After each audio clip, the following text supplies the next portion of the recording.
पुत्र को देख ली कि अरे ये तो संसारिक जो है ये भोग वासना में लगा हुआ है, और जो है रानियां उनकी सेवा में लगी हुई थी, और ऊपर महल राजमहल में वो बैठे बैठे देख रही थी। उसको अफसोस हो रहा था, जैसे स्वामी जी महाराज को अफसोस होता है हम लोगों को देखकर कि हम लोग बाबा जी के बात को नहीं मान रहे हैं। मालिक को बहुत अफसोस हुआ। तो क्या हुआ कि वह रोने लगी, बेचारी माँ रो रही है, और आंसू टपक कर नीचे गिरा, उनके बदन पे गिरा। अब बदन पे गिरा तो ऊपर देखे तो माँ खिड़की के पास बैठकर रो रही है।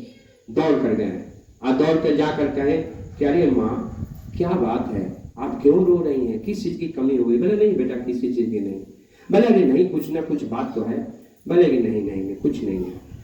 बोले कि नहीं बोलना पड़ेगा। बोले तुम हमारी बात को नहीं मानोगे इसीलिए मैं नहीं बोलूंगा। अच्छा ठीक है आप बोलिए, मैं बात को मानूंगा। बोले बेटा गुरु करो, ये मनुष्य शरीर मिला है, ये अपने जीवात्मा को जलाकर जीते जी अपने धाम जाने के लिए, प्रभु का दर्शन करके अपना धाम जाने के लिए मिला है। तो बोले क्या करे माँ? बोले गुरु करो। बोले ये सब राजपाट और ये सब जो है रानियां ये सब क्या होगा?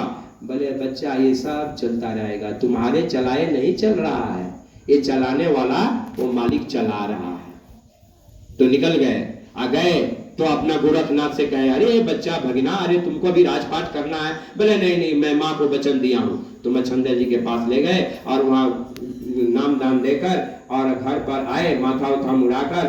तो माँ से भिक्षा लेना था। आकर कहे माते भिक्षाम दे। अब माँ आई तो बड़ा खुश हो गई।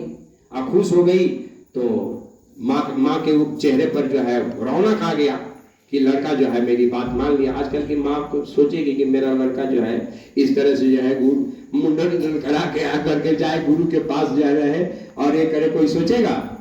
अरे जो माँ सोचेगी उसका कोख धन हो जाएगा, उसका भी जो है मुक्ति हो जाएगी। अब क्या है कि वह जाने लगे तो कहे रुक जाओ बेटा रुक जाओ, कुछ बातें सुन लो। तो कही क्या?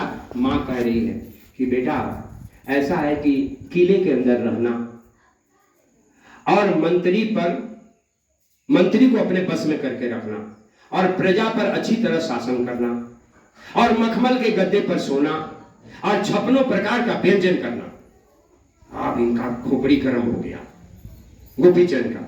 कहे कि माँ तुम मालूम पड़ता है कि पागल हो गई हो, तुम्हारा दिमाग काम नहीं कर रहा है, क्योंकि अब वो तो कहीं और से बोल रही हैं, आइए सोच रहे हैं कहीं और से, तो कहां से समझ में बात आएगी? तो कही नहीं बेटा ये तुम बात समझोगे नहीं, ये सधुगुड़ी भाषा है, ये संतों की भाषा है। बोले क्या संतों की भाषा है? अभी तो हमको जो है गुरु करा दी और राजपाट छोड़वा कर अब हमको जो है गेरुआ वस्त्र पहना कर हमको बाहर जाना है, अब इधर उधर घूमना है और गुरु की बात को गुरु के अंदर में रहना है। अभी तुम बोल रही हो कि किले के अंदर रहो, मंत्री को बस में करके रखो, प्रजा पर शासन करो, ये तुम्हारी खोपड़ी नहीं खराब है तो और क्या है? बोले नहीं बेटा, किला के अंदर का मतलब महात्माओं के सत्संग में रहना।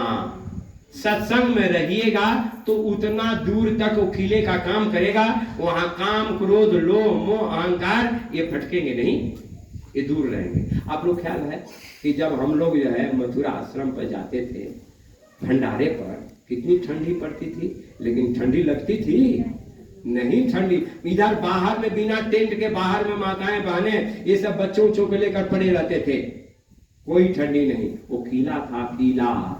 माताएं बहने भाई सब एक जगह स्नान कर रहे हैं, किसी के विचार गलत होता था नहीं?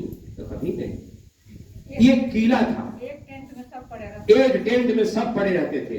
कितना विचार ऊंचा था, क्यों?